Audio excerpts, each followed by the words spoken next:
And good day to you. Welcome to another edition of The Front Page on Morehead State Public Radio. I'm your host, Chuck Mraz. Today our guest is well-known game show, talk show host, Chuck Woolery. And Chuck is back on the Morehead State campus. Many of you may not know he actually went to school here, I think it was just a few years ago. It's great to be here, Chuck. Thanks for having me. You're a native of Ashland and back in your old stomping grounds here? Yeah, I don't get back very often, but I come back to Ashland once every 2 or 3 years. My best friend lives there, who's a former alumni of Morehead as well, and was a professor out here, Dr. Roland Burns. And so Roland and I have known each other since our eyes opened.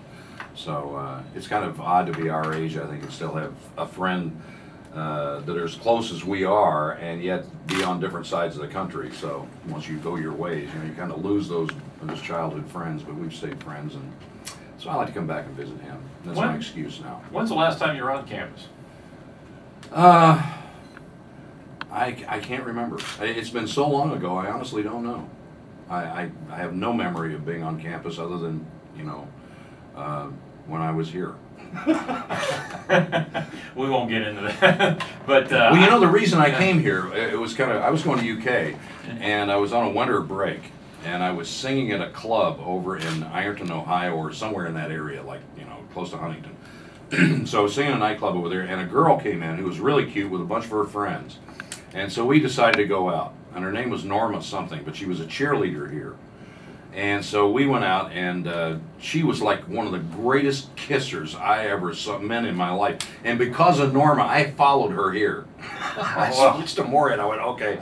But then I didn't realize she had a boyfriend, and he was not happy to see me. And so that lasted for a couple of months, and then I was on my own. But that's what brought me to Morehead, was Norma, whatever her name was. I know that we're looking to improve our student recruiting around here, so maybe this is a measure that we really need to work on. Good girls that kiss real good. Send them out all over the country. Well, what's it like to be back here? I mean, I had a chance here a few years ago to go back to my campus, which I hadn't been to in probably about 28 years. I think the day I graduated was the last time I was there, and I went back there for a couple of seminars to help out in the radio TV department, and when I went back there, I kind of felt like the ghost of Christmas past. Yeah.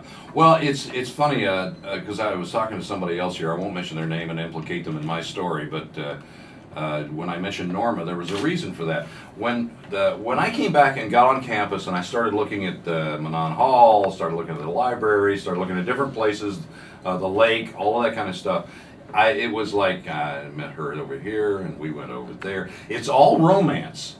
For me it is anyway. I mean, every building has a certain little romantic, or we're back in the library over there. It's all about, making out and girls. So as superficial as it is, probably why I didn't last long here. How long were you in school here? A year. A year. No, I was here longer than that. I'm just kidding. I luckily made it a year. I was here for about 2.5 years, something like that. Yeah. But I actually went in the Navy and then came back here and went to school. But by that time I had a family, and I wanted to finish, but I couldn't. I never finished college. I came right up to the end of it, and I just said, I got to go make a living. I got a 6-year-old that I adopted, and I got a wife, and so I went to work. Well, yeah, you mentioned that. You mentioned the Navy, then Morehead State, and then you went on to work, I guess, for Pillsbury? No, I went to work first for, I left here and went to Columbus, Ohio for Wasserstrom Wine and Import Company. So I was representing different wine companies.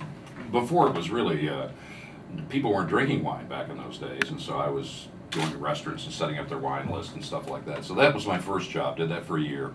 Then I went to Pillsbury up in the tri-state area, worked for them for about a year and a half. And then went in the music business. Well, they're drinking a lot more wine now that they're looking at their portfolios in light of where the economy is. I was the only guy that didn't drink that was selling wine. I mean, it was like I never drank in my life, so not much anyway. Well, you were always, though, an entertainer. I guess you grew up not only enjoying fishing, but you also played the guitar and you sang, so moving into the music industry was something that maybe was sort of a goal for you for a long time. Well, it was one of those things where I could have been a salesman and done really well and had a nice life, for the rest of my life, and done that and probably enjoyed it. But it was one of those, you look in the mirror moments in your life, and I think everybody has them. I can tell you mine. I had a couple of them. One was I looked in the mirror. I'd been singing and playing guitar and kind of flirting with recording and writing and all that stuff for a long time, and I was 24 or 25, which is a little late in life, and I got in front of the mirror and I said to myself, one of these days, you're going to be sitting on your front porch in your rocking chair, going back and forth, saying, I could have. And if you don't try it, what good is it? And so I literally at that point dropped Pillsbury, dropped everything, went to Nashville, and went in the music business, which was not very productive. I mean, quite frankly, I was there for about 7 years. I had one hit with a group called the Avant-Garde that we created. I had another hit on my own at Warner Brothers called Painted Lady with a guy that I wrote with, Norah Wilson, who's very, very famous. And Roger Miller and I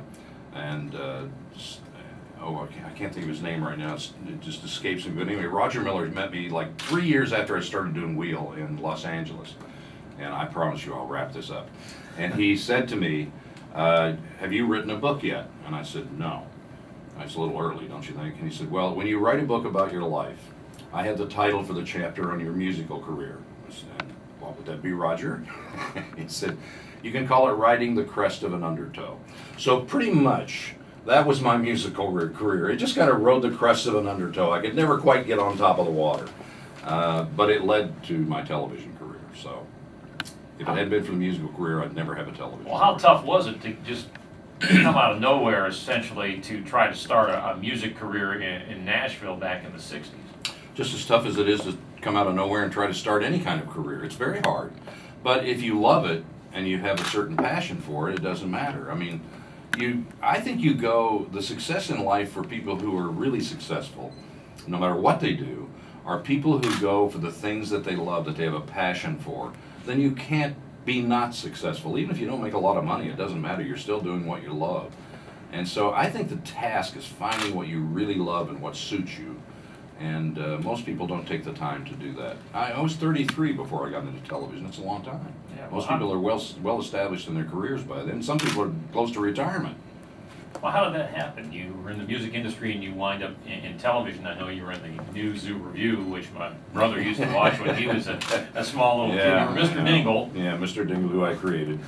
Yeah, well, that's just one of those, wild. That was trying to stay alive and just doing jobs that gave you a living and you could do something, and yet it was fun.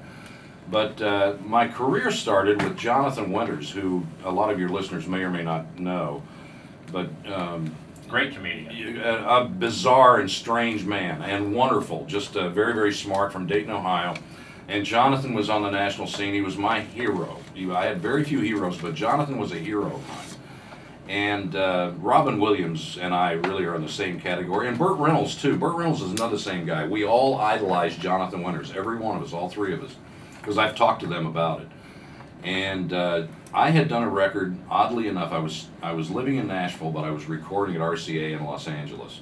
And I had done a record, and a partner of Jonathan's had heard that record and took it to Jonathan. And Jonathan heard it, liked it, and cold called me at my apartment in Nashville. Now, what are the odds that would ever happen? Cold called me, asked me if I would like to do the Tonight Show. And I said, are you kidding? He said, no. I said, I just like to be around you. I don't care about doing the Tonight Show. He said, well, Johnny likes me, and he's stolen half his material from me, so I can take anybody on anytime I want. Whenever you come to town, I'll take you on the Tonight Show.